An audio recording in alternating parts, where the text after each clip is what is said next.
antes de iniciar, a ver pues algunos temas puntuales dentro de análisis forense informático. Acá podemos visualizar lo que es un mapa mundial de una serie de ataques que están ocurriendo actualmente. Es curioso, acá tenemos pues América, por acá está Europa, África. Estos son mapas de amenazas, los conocemos, donde digamos podemos pues tener una idea de aquellas regiones donde están surgiendo una serie de amenazas de seguridad en tiempo real. Les voy a proyectar también por acá, vamos a ver un poco la presentación, unos mapas de amenazas de diferentes compañías que nos dan pues una visual de qué países, qué regiones son originarias de ataques cibernéticos en el día a día. Por ejemplo, acá estamos viendo pues mucho tráfico desde Estados Unidos. Vemos ahí pues que está involucrado, por ejemplo, el norte, China, y sería de esperar que también pues viéramos tráfico de algunos países como China, que sabemos que está pues en un tema conflictivo pues actualmente. Les voy a mostrar otro mapa de amenazas. Y el objetivo de mostrarles esto es que esta serie de amenazas, esta serie de ataques que ocurren diariamente, estos al final del día, pueden venir y ser parte de un incidente informático, un incidente de seguridad en el cual se va a ser requerido el conocimiento técnico o la experticia de alguien con computación forense.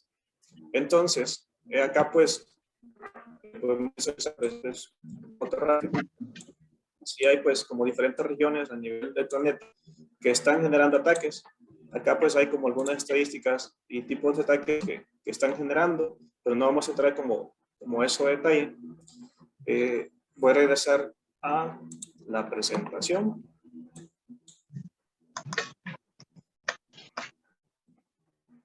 Bien.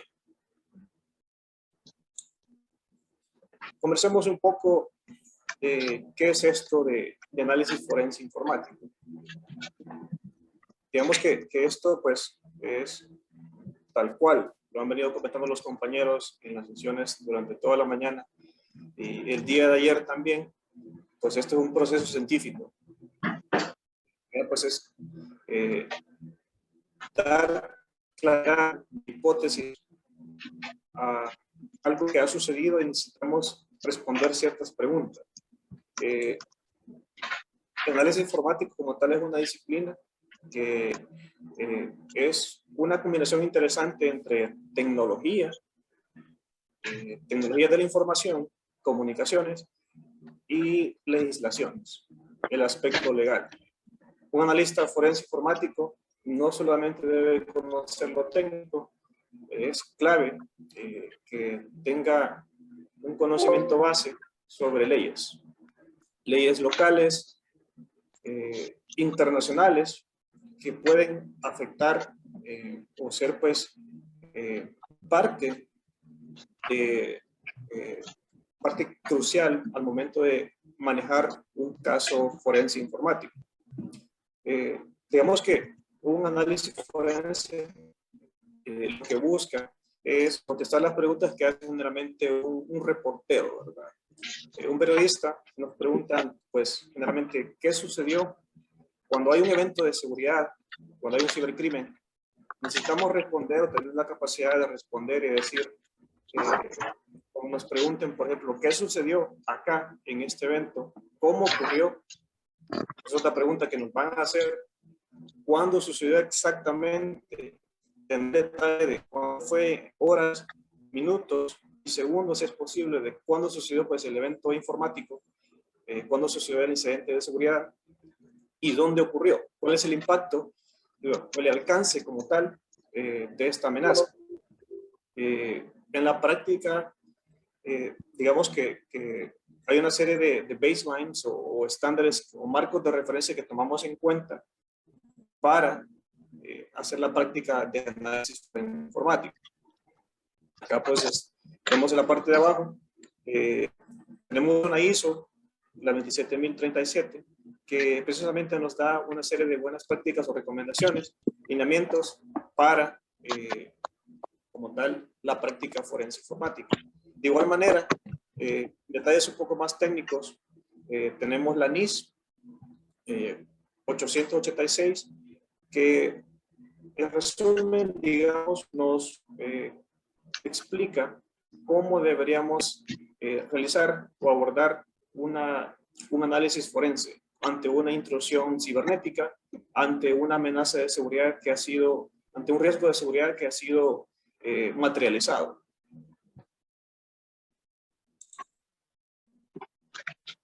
Veamos un poco de estadísticas sobre cibercrímenes y cómo actualmente la seguridad informática está tomando relevancia a nivel mundial. Hace muchos años, el tráfico de drogas, por ejemplo, era como el top, digamos, de las fuentes de ingresos de los criminales, entre otros rubros. Sin embargo, ahora vemos un switch, vemos un cambio interesante en los últimos 5 años aproximadamente, donde ya empezamos a contabilizar las pérdidas a nivel monetario sobre amenazas de seguridad cibernética. Acá, si revisamos un poco los números, hace pues un par de años se contabilizó anualmente que un incidente de seguridad podría haber causado monetariamente casi 4 trillones de dólares. Estos son dólares estadounidenses. Casi 4 trillones de dólares. Para años recientes, ya como 2021, desde que empezó la pandemia hasta la fecha, digamos que los números andan rondando por los 6 trillones, 6.5 trillones. De hecho, para este año ya estamos llegando a estas cifras y aún vamos pues iniciando el año, se podría decir, el primer trimestre, y ya estamos teniendo cifras preocupantes de todo el impacto que ha ocasionado un cibercrimen a una organización y la pérdida económica que como tal pues se ha tenido a causa de estos incidentes. Digamos que se estima, hay un forecast, hay un pronóstico de cómo podría ser en base pues al histórico que estamos viendo, de posibles pérdidas, de cuánto se nos va a contabilizar a nivel monetario un cibercrimen, una intrusión de seguridad. Acá estamos hablando de aproximadamente 11 trillones de dólares, que es el impacto a nivel mundial que vamos a tener ante un riesgo de seguridad materializado. Entonces, por eso es que grupos criminales están dejando muchas actividades que involucran la interacción física, están yéndose más a Internet. Están yéndose más a Internet porque ahí es más fácil poder cometer algún tipo de delito, y el tracear, el identificar a estos actores maliciosos a través de Internet es más difícil. Entonces, encontrar el culpable se vuelve un poco complicado, y es por eso que es lucrativo y les atrae a los actores maliciosos enfocarse y generar pues ingresos monetarios a través de estas líneas para poder pues digamos generar ingresos maliciosos. Por acá ya estoy compartiéndoles también lo que es las etapas, digamos, que deben considerarse al momento de realizar pues un análisis forense informático, un peritaje forense que involucre dispositivos móviles, o una computadora. Hay unos pasos que se deben considerar. Entre ellos están pues las fases que todo análisis forense informático siempre debe tener. Entre ellos es la identificación de qué componentes han sido impactados o fueron parte de un incidente de seguridad. Luego vamos a tratar de reducir o acotar el punto de enfoque para ese análisis forense como tal. Generalmente acá nosotros colectamos una muestra, hacemos un respaldo del componente que ha sido afectado y como tal pues empezamos a hacer el análisis forense. Ya pues acá como tal es el análisis y lo que busca esta fase es entender o responder por algunas de las preguntas que veíamos anteriormente, ¿verdad? ¿Qué pasó? ¿Cuándo pasó? ¿Cómo pasó? ¿Por qué pasó? ¿Quién lo hizo? ¿Quién comprometió mi red? ¿Quién hackeó mi máquina? Toda esa serie de preguntas van como parte de esta fase y tratar de responderles es el objetivo del análisis forense informático. Y al final, esto creo que es lo que da el valor como tal, más no lo técnico. Generar un reporte. Este es el valor agregado de un peritaje informático en el cual se extiende a nivel técnico o a nivel ejecutivo qué pasó, cómo pasó y toda la cadena de custodia que se mantuvo durante el análisis forense. Esto es importante mencionar que no todos los casos van a ir pues a un caso legal. Algunos simplemente son para saber qué ocurrió a nivel interno de la organización. Otros sí van a involucrar pues tocar leyes, ir pues a un jurado y exponer el análisis forense que se ejecutó. Por eso es que mencionaba que es importante también conocer leyes nacionales e internacionales en esta práctica.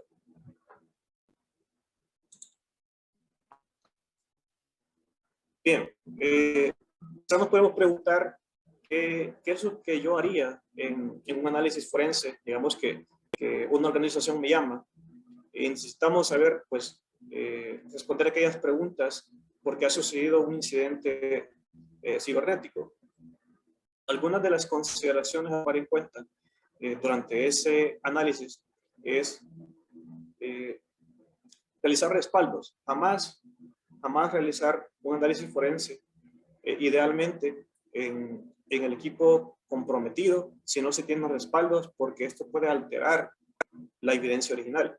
Y ya cuando vengamos y vayamos a un juez, nos van a refutar como tal el análisis porque hemos hecho una alteración de las evidencias donde ocurrió el cibercrimen.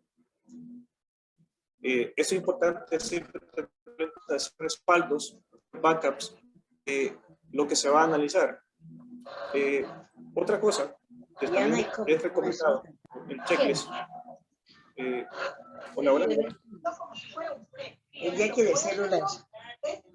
La conecta hay una pregunta por ahí.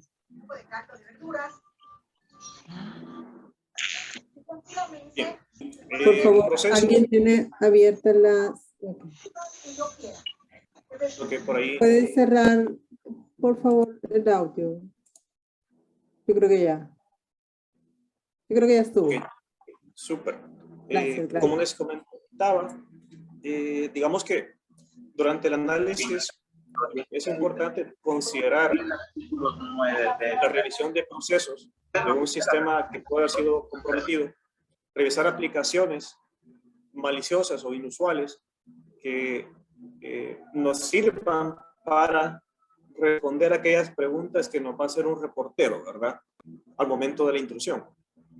Colectar logs, colectar eventos que nos vayan a dar respuesta a entender qué sucedió. Y finalmente, pues como ya un poco técnico, sí es importante en la escena del crimen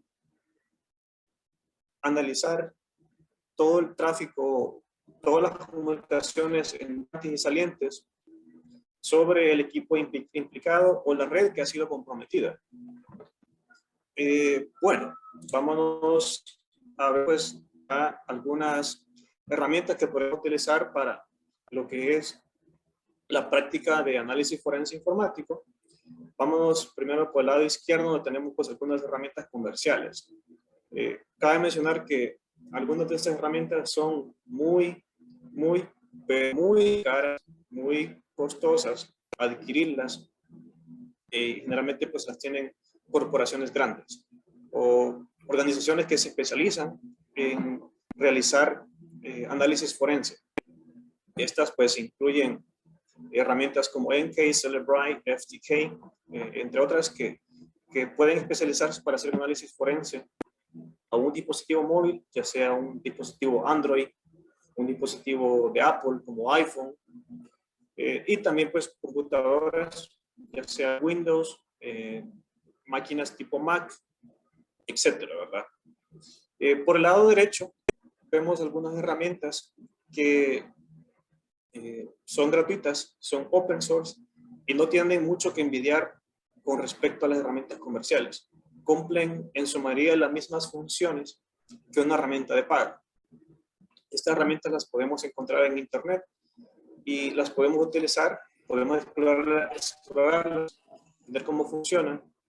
Entre ellas pues tenemos Autopsy, que es una de las más utilizadas en la práctica de forense informática, Volatility, FTK Imager, y por acá tenemos en la parte de abajo una serie de suites o sistemas operativos enfocados en la práctica forense, como Flare, SIF, The Sun Institute y Remnants, que como tal tienen una serie de herramientas instaladas o embebidas dentro del sistema operativo que nos sirven para la tarea de un análisis forense informático. Entonces, estas herramientas son accesibles para todos, no requieren pues ningún tipo de costo adicional y se usan en el día a día con respecto pues a casos de investigación. Bien, como les mencionaba al principio, veíamos esos mapas de amenazas donde hay pues una serie de tráfico, ataques que están ocurriendo desde Europa hacia América o de América hacia otros continentes. Hay unas amenazas interesantes que traía pues para exponer y son casos reales, que algunos pues me tocó abordarlos, otros pues los han puesto pues como casos realistas donde sí es importante hacer concientización y saber cómo actuar ante este tipo de amenazas.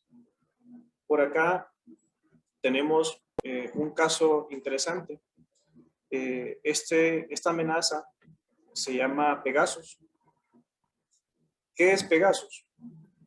Toda persona que tenga un iPhone tuvo algún tipo de riesgo.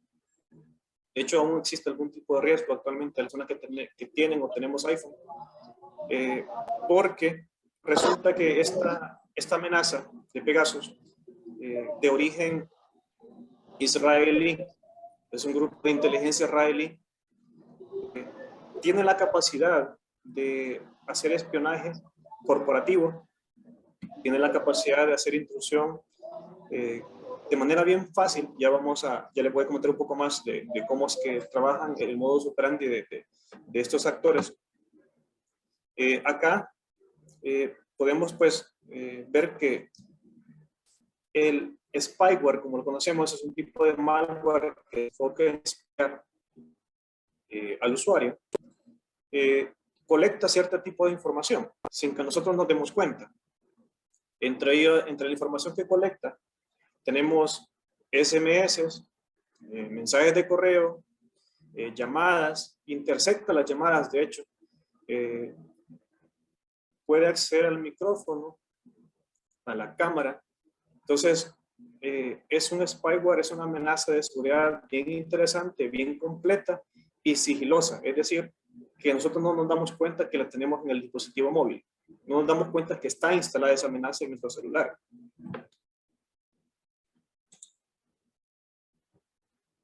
Acá vamos a ver un poco de lo del modus operandi. Generalmente una persona que ha sido infectada con esta amenaza, con este malware, le va a llegar inicialmente un SMS que le indica pues que debe hacer tap o abrir un enlace, y ya con eso es suficiente para que el spyware se instale o haga pues intrusión como tal inicial en el dispositivo móvil. El resto de acciones ya nos vamos a dar cuenta porque es sigiloso, como les mencionaba anteriormente. De hecho, han habido situaciones donde por medio de un mensaje de WhatsApp, por el hecho de que nosotros leyéramos ese mensaje sin necesidad de responder, solamente el hecho de leer ese mensaje en WhatsApp, este spyware iba a venir y ya con eso va a ser suficiente para que comprometiera los dispositivos iPhone. Entonces, es algo bien preocupante que tuvo pues bastante relevancia hace un par de años y aún está activa la amenaza. Entonces, no debemos bajar la guardia. Personajes, digamos, muy famosos como presidente de Amazon, Jeff Moss, él fue hackeado con este malware. Entonces, nadie está exento. Muchos reporteros, periodistas, políticos han sido impactados con esta amenaza y los han estado por días sin ellos darse cuenta. Este es un escenario en particular donde podemos aplicar un análisis forense para ver, pues, para analizar la amenaza, para entender cómo funciona y cómo pudo haber llegado al dispositivo móvil y se infectó.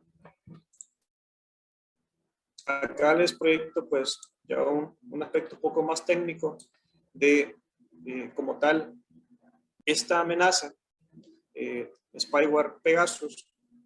Acá podemos una creación de código de ese programa, que es bastante pequeño a nivel de consumo en el dispositivo móvil.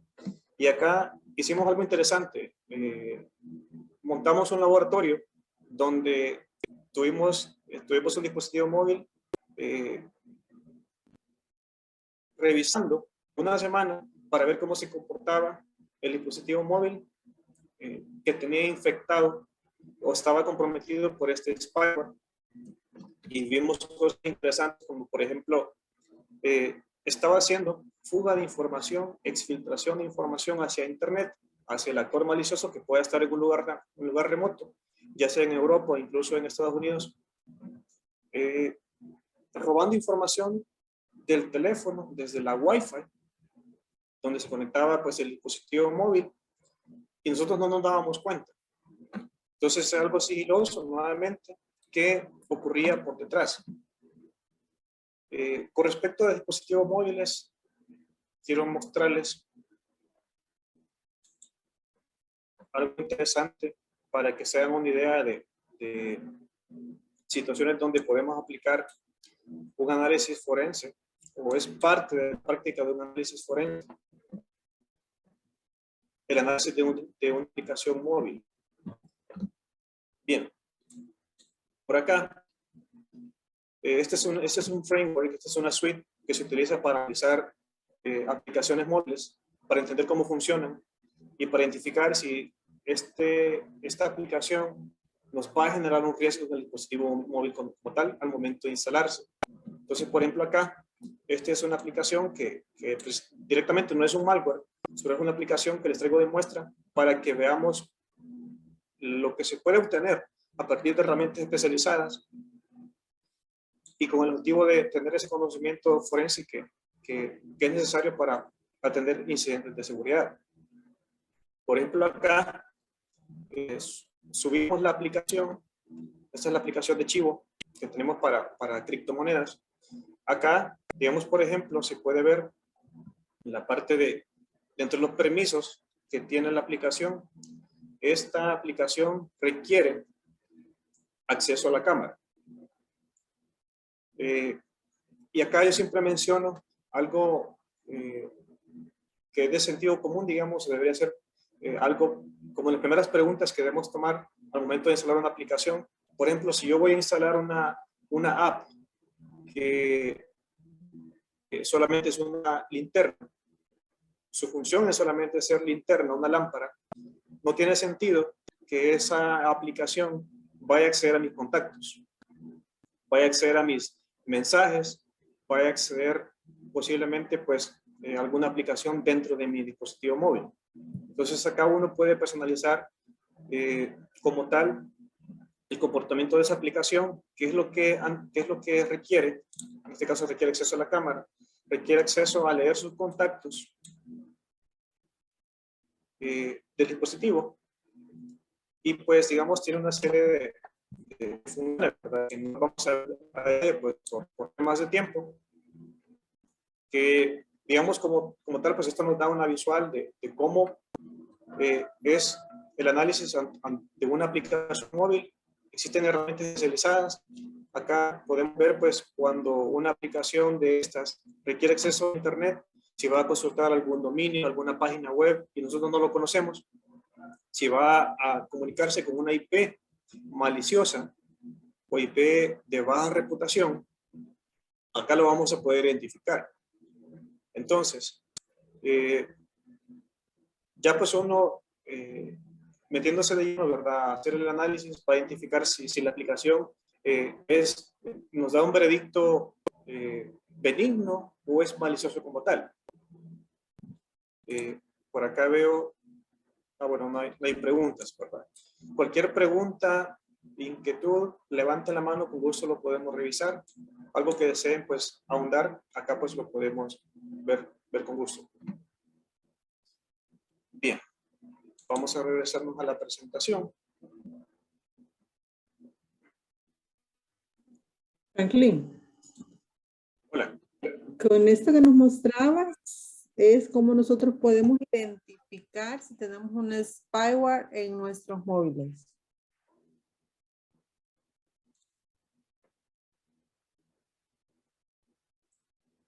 Hola, hola. Hola, ¿no me escuchaste? Ahora sí escucho, creo que se me fue un poco la conexión. Sí, me repite. Sí, es que hoy tú decías, ¿va? El spyware que podríamos tener en nuestros móviles, y la verdad es preocupante porque tenemos mucha información, bueno, el tema de las apps de bancos, por ejemplo.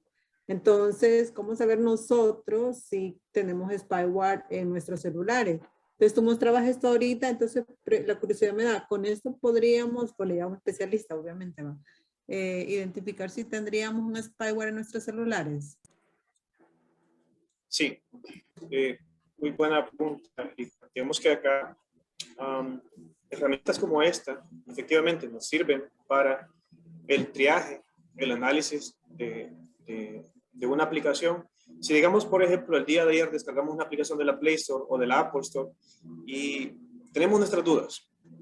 Tenemos nuestras dudas si en realidad puede ser una aplicación saludable, si era benigna, entonces podemos venir acá y con un par de pasos podemos importar esta aplicación, esta app, en herramientas como esta, en frameworks como estos especializados para esos análisis, y determinar si en efecto es un spyware, es un malware o no.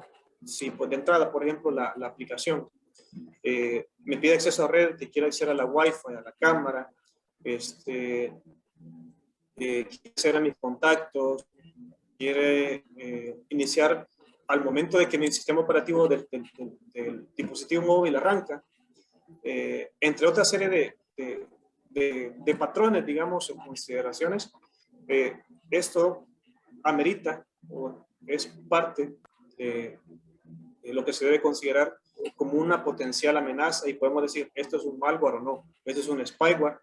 Y a nivel del dispositivo móvil, si no queremos analizar la aplicación como tal, la recomendación es inicialmente evaluarlo nosotros mismos y dejar el dispositivo móvil sin ninguna aplicación abierta. Y como les mostraba en la pantalla anterior, creo que voy a regresarme a la presentación y les voy a mostrar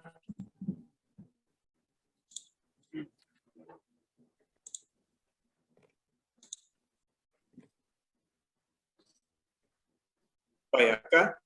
Por ejemplo, si vemos un alto consumo en nuestra Wi-Fi, si estamos en la casa, por ejemplo, y estamos conectados con el dispositivo móvil a Wi-Fi, y vemos que hay como aplicaciones que están generando mucho tráfico y no la estamos utilizando, es un punto de partida para ver pues más allá, entender cómo se llama esa aplicación, entender qué está haciendo, si debería estar generando tráfico como tal. Y por ejemplo hay aplicaciones que se programan para realizar pues acciones maliciosas o robar información del dispositivo móvil en ciertas horas del día.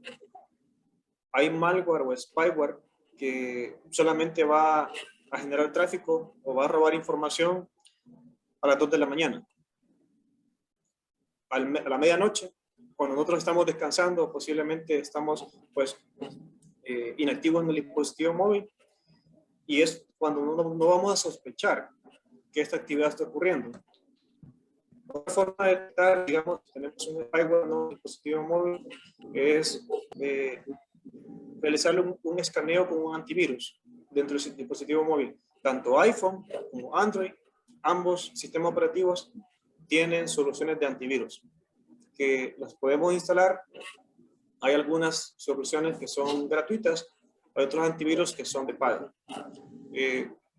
Y ya teniendo pues esos dispositivos, esas aplicaciones instaladas, podemos hacer un escaneo completo en el sistema operativo, y esto nos va a decir si tenemos un virus, un malware, un troyano, una amenaza de seguridad en el móvil. Ya después, eso el antivirus debería poder encargarse de la eliminación de riesgo a nivel pues, del sistema. Gracias. Bueno, continuando, otra amenaza que es latente, otro vector de ataque, es los temas de phishing. Acá es simplemente nos engañan. Digamos que los cibercriminales, no hackers, porque los hackers son buenos, los hackers son expertos en computación, saben mucho. Los hackers son buenos. Los cibercriminales, por otro lado, contrario de los hackers, aplican ese conocimiento para el mal. Ellos tratan pues, de realizar tareas como phishing para engañar a nuestro usuario. ¿Y qué dijo? Hola. Bien. Un ataque de phishing puede venir a través de un correo, un SMS, una llamada, donde pues nos solicitan algún tipo de información. Y la clave para detectar un phishing es que generalmente nos solicitan algún tipo de información con urgencia, que requieren que lo entreguemos a las ya, que es crítico, o trae unos enlaces donde debemos validar algún tipo de información. Cuidado con dar clic a un enlace. Cualquier enlace puede ser malicioso, a pesar de que a simple vista se vea benigno. Acá les muestro unos casos realistas que han ocurrido en El Salvador y que me ha tocado pues, hacer investigación de amenazas. Han existido situaciones de fraude bancario donde se alojan páginas en internet por estos cibercriminales, y lo que hacen es llamar al usuario, al posible cliente de una entidad financiera, indicándole que alguna información necesita ser validada. Por ejemplo, que su cuenta ha sido bloqueada y que si nos brinda cierta información, se va a desbloquear. Entonces, esta es una página de claro ejemplo de fraudes que se cometen en el día a día, y debemos tener cuidado con este tipo de páginas. Acá, continuando con los temas de phishing, les muestro pues un par de ejemplos. Por ejemplo, acá, si se fijan, acá dice: felicidades, reciben un SMS, usted ha sido seleccionado entre millones de usuarios como el feliz ganador de un Chevrolet Spark GT 0 kilómetros o 24,000 pesos en efectivo. Pues de entrada, creo que todos quisiéramos eso, ¿verdad? Pero esto es falso. Nos dicen que debemos pues reclamar el premio a tal número, y ya pues ellos nos van a guiar para cómo hacer valer pues ese premio que nos damos ahí de manera aleatoria, sin saber por qué lo hicimos, sin haber participado en algo anteriormente. Acá también a veces nos llegan SMS y esto está ocurriendo mucho actualmente. Nos llegan SMS y a mí me han llegado muchos donde nos dicen que debemos dar clic para descargar una aplicación para generar dinero o cualquier cosa, y esto es falso. Cuidado con este tipo de situaciones porque nos pueden afectar el dispositivo móvil. Bien, yéndonos un poco más a las computadoras y no dispositivos móviles, hay otra serie de amenazas que puedan involucrar que un perito informático sea llamado para que atienda una situación de investigación y dar respuesta a aquellas preguntas de qué pasó, cómo pasó, cuándo sucedió, por qué y quién pudo ser implicado, quién nos pudo haber hackeado. Hay una amenaza que se llama ransomware, es un tipo de malware o software malicioso que cuando nos llega de un ransomware, la verdad que es algo muy triste. He visto situaciones bien complicadas donde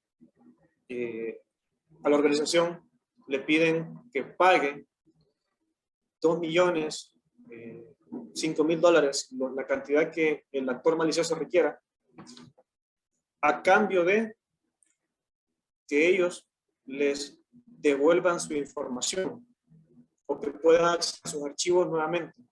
Supongamos una organización tiene información secreta, tiene bases de datos, tiene sistemas operativos, tiene sistemas operativos de sesiones de trabajo, tiene servidores, tiene backups, tiene toda la información histórica de la empresa de los últimos 20 años y esa información ha sido cifrada, ha sido encriptada y no es accesible. Y la única forma de recuperarlo es pagando 10 mil dólares.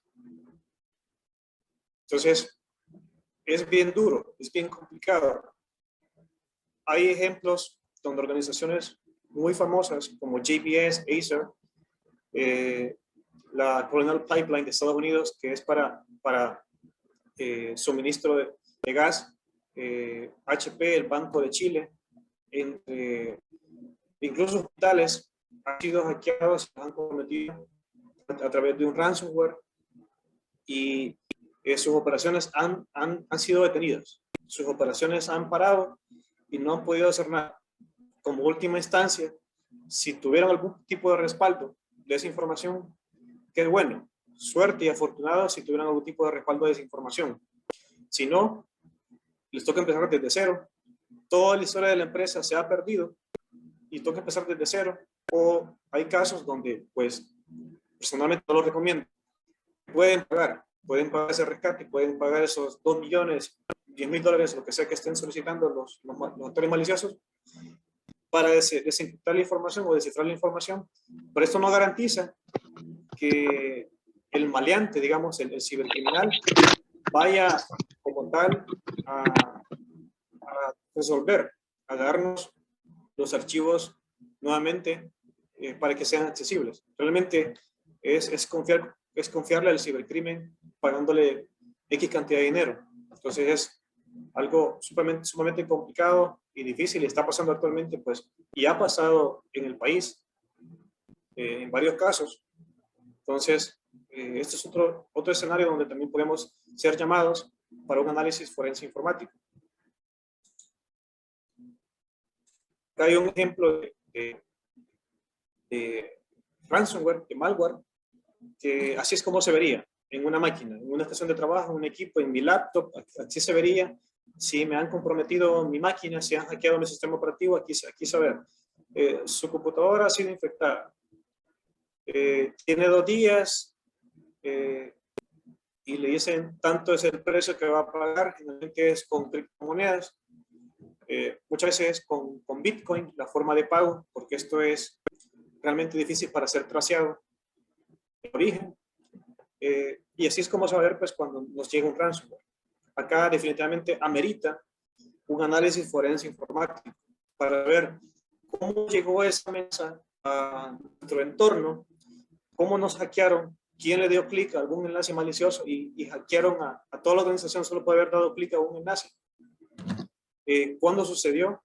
¿Qué máquinas han sido infectadas? ¿Cómo poder recuperarnos? ¿Cómo evitar incluso pagar? Si hay alguna forma de encontrar la clave privada de descifrado. Algunas veces se ha podido hacer, pero es bien difícil.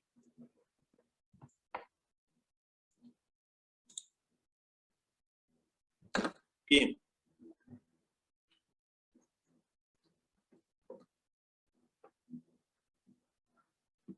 ¿Qué involucra un análisis forense informático? Acá, como le mencionaba, pues hay una serie de amenazas latentes en Internet. Veíamos en mapa amenazas que a cada segundo, a cada minuto, hay una serie de ataques a nivel mundial. Nuestra página en línea, si no tiene la línea base de seguridad recomendada, si no tiene parches, si no se actualiza sus versiones, sus plugins, los frameworks a nivel web, nuestra página puede ser hackeada, cualquier página puede ser hackeada. Y no estamos exentos de eso. Entonces, el análisis forense informático tiene un alcance amplio, donde puede ser aplicado en un dispositivo móvil, ya sea Android, iPhone, una máquina, un sistema operativo Windows, una máquina tipo Mac, incluso un Linux. Se puede hacer análisis forense para responder aquellas preguntas de qué pasó, cómo pasó, por qué, cuándo, etc. Consideraciones claves o tips que yo podría brindar al momento de un análisis forense es siempre, pero siempre, mantener la cadena de custodia. Si en nuestro caso de análisis forense va a ir a un juzgado, va a ir pues vamos a ir a apelar ante un juez, este caso debe mantener toda la cadena de custodia de principio a fin. Si nosotros alteramos algo del incidente, nos van a refutar el caso de inmediato y nuestras evidencias ya no van a ser válidas. Por eso es importante documentar cada fase, cada paso que nosotros hagamos en análisis forense informático debe ser documentado. Ya para ir finalizando, un analista informático forense lo que hace es ayudar a una organización, a un hospital, a una empresa, a un banco, a entender qué pasó, cómo hicieron una intrusión maliciosa a nivel técnico, exponer qué pasó, cómo sucedió, cuál fue el paciente cero de ese riesgo y brindar recomendaciones para que esto no pueda pasar en el futuro. Ese es el objetivo final, pues, de estos análisis, ayudar a la organización que sea más segura, dar respuesta ante una situación que pueda afectar la reputación de la organización y dar respuestas a entidades regulatorias incluso sobre un crimen cibernético que ha ocurrido. Bien, no sé si hay alguna duda, inquietud, puntos adicionales que quisieran abordar. Los invitamos a los que nos acompañan. Si tienen alguna consulta, aprovechemos que aquí está Franklin, que nos está compartiendo conocimiento. Dejamos abierto el espacio unos segundos. Si hay inquietudes.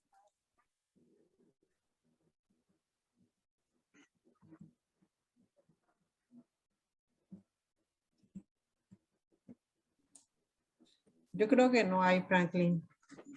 Bueno, muy agradecido, Franklin, por este aporte que nos estás entregando. Hola, hola. Hola, hola. Va a haber un participante, Juan Carlos. Bienvenido. Hola. Hola, ¿qué tal? Mucho gusto. Gracias por la invitación. Está muy interesante la temática acá. en el caso de los estados financieros que se auditan en una compañía, usualmente uno para poder realizar lo que son muestras debe de tener acceso a lo que son las bases de datos, ¿cierto? Correcto. ¿Cómo saber si la base de datos que está utilizándose ha sido vulnerada o tiene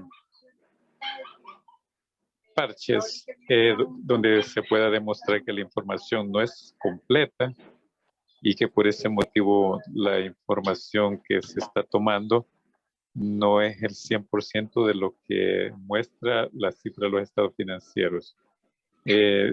¿Hay alguna herramienta que nos pueda ayudar a verificar esa autenticidad de la información? Muchas gracias. Perfecto, un gusto, Juan Carlos, y gracias por la pregunta. Muy buena, muy buena. Vemos que la base de datos, es donde está mucha información valiosa, está generalmente el core, digamos, de la información de una organización. Ahí se almacena. Aquí hay varias consideraciones a tomar en cuenta para identificar y hacer traceo de posibles anomalías, identificar donde haya algún tipo de alteración de información. Primero, yo me preguntaría, ¿cómo estoy monitoreando mis bases de datos? ¿Cómo las estoy monitoreando? Si tengo algún tipo de control de seguridad como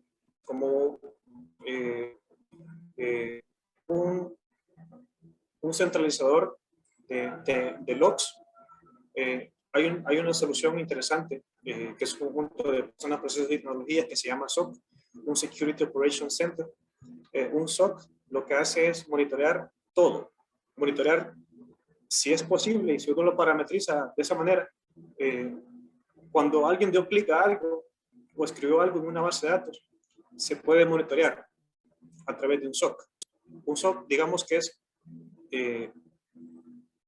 como les decía, un conjunto de personas, procesos y tecnologías, pero por detrás nos permite colectar todos los eventos de diferentes fuentes, ya sea de un servidor de sistema, de un servidor de base de datos o de bases de datos, de un firewall, de un antivirus, de una máquina de trabajo. Desde la fuente que yo requiera monitorear, yo puedo integrar estas fuentes de información hacia este SOC para monitorear ciertos aspectos. Yo puedo monitorear, digamos, con mi SOC. Hay herramientas como SIEM que son enfocadas precisamente para esto. SIEM, SIEM. Yo puedo parametrizar que 10 bases de datos de mi organización, por ejemplo, esas 10 bases de datos sean monitoreadas cuando, por ejemplo, se hacen consultas a una tabla en específico, a una base de datos en específico de un servidor en particular. Yo puedo monitorear si han existido cambios en roles de un administrador de bases de datos, por ejemplo, de un DBA. Yo puedo monitorear accesos a bases de datos en ciertas horas, si yo lo requiero. Y con todo ese tipo de información, procesándola con un SIEM, con un SOC, nos puede dar esa visual. Entonces, digamos que para ver pues, si es posible algún tipo de alteración de estados financieros, algún tipo de información que se almacena en bases de datos, esa sería una recomendación inicial. Ver cómo estamos monitoreando esas bases de datos, qué capacidades tenemos para monitorearlas, quiénes acceden a esas bases de datos. Es importante tener pues, ese scope, ese alcance definido, saber quién accede y quién no, y quién debería acceder y quién no debería acceder a esas bases de datos. Muchas veces pues, el factor humano, hay amenazas internas y externas. Hay riesgos internos de la organización y hay riesgos externos. No debemos fiarnos solamente de las amenazas desde Internet. También en la organización hay amenazas internas, hay riesgos internos que debemos abordar y establecer esos umbrales para garantizar que el riesgo sea mínimo y aplicar medidas como la que les mencionaba, Juan Carlos. monitoreo, definición de accesos, quiénes deben acceder. Y ese tipo de prácticas creo que son base. Adicional, pues aplicar pues las recomendaciones de seguridad, como aplicar un parche, bueno, hacer una actualización de una base de datos para verificar que no tenga vulnerabilidades. Entonces ahí sí nos apegamos como frameworks de la NIST o ISOs de seguridad para pues tener como la base de datos en su mejor estado a nivel de seguridad. Perfecto, muchas gracias. Con gusto, Juan Carlos. Muchísimas gracias, Juan Carlos, por tu participación y gracias, Franklin, por responder a nuestro invitado. No sé si alguien más tiene una pregunta. Si no, pues vamos a dar por cerrado la sesión.